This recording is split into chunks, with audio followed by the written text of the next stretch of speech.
So, what do you two make of the devout silence of feminists regarding the refugee rape crisis in Europe? Oh, do you want to talk about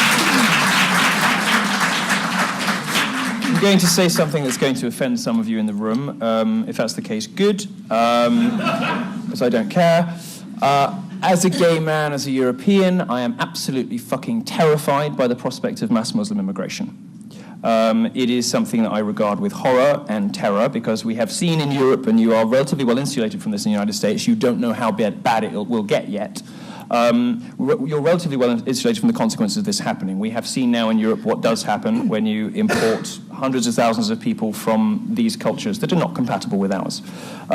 In Sweden, you've got the progressive left politicians telling gay rights groups that they're being needlessly provocative by marching through Muslim areas. Now, I always thought that was the whole point of gay pride, was to sort of wander through reactionary, bigoted, socially conservative communities and stick two fingers up. But apparently, if they're Islamic, that's not okay, because they're higher in the victim pyramid than we are. The silence of feminism, and indeed the immediate victim blaming of young German girls after the sexual assaults in Cologne, and loads of others as well.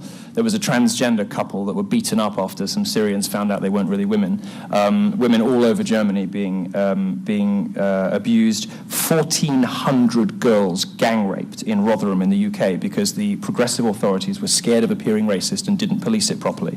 And that's not feverish tabloid right-wing media. That's a government report that said it.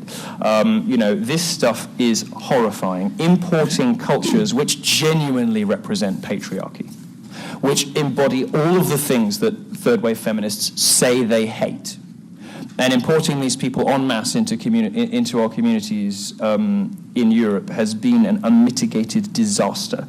Up until recently, many European cultures were melting pots of different ethnicities-ish, but what united them was a set of values. Now, a set of British, I would say, one of the reasons I love America so much is it's sort of the highest and most perfect distillation of values that the British didn't invent, but spread more successfully than probably anybody else around the world. Most of the places in the world that are a nice place to live are nice because we were there. Australia, Canada, Even look at the Middle East. Those countries in the Middle East where women can wear what they want and don't have to cover their heads are the countries the British were in, like Kuwait.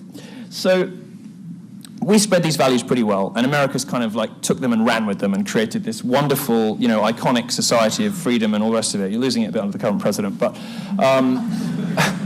you did a really good job with that, and that was great. And the problem with Europe is we having successfully created societies that were melting pots of different ethnicities.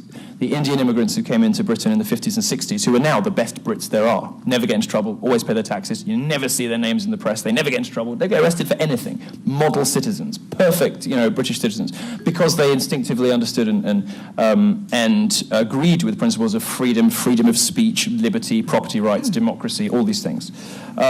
Same with the West Africans who came into Britain. Now the highest rates of interracial marriage are between West African origin and white people in European whites in Britain, because these West African kids all went to English schools. They came over playing cricket. They were more British than we were.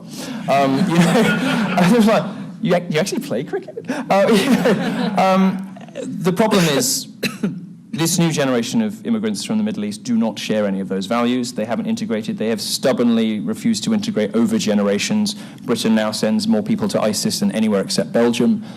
There's a significant and serious problem. And I would love to hear from anyone why it is that feminism is not just making excuses for the most barbaric, woman-hating, abusive, patriarchal behavior. And there's a situation in which I don't find it ridiculous to use the word patriarchal. Why it is victim-blaming those women, telling them effectively they shouldn't be going out too late at night and they should have male companions, they should take better care of themselves. Why it has so brainwashed a young German girl that 2 days ago, this girl, we reported on this at Breitbart, posted on Facebook that although she had been sexually assaulted by a Syrian assailant, she was sorry because she didn't want to draw attention to it because it might stoke racism. The fact that we've got into that situation where feminism has effectively turned on women, I would love somebody to tell me how we got there.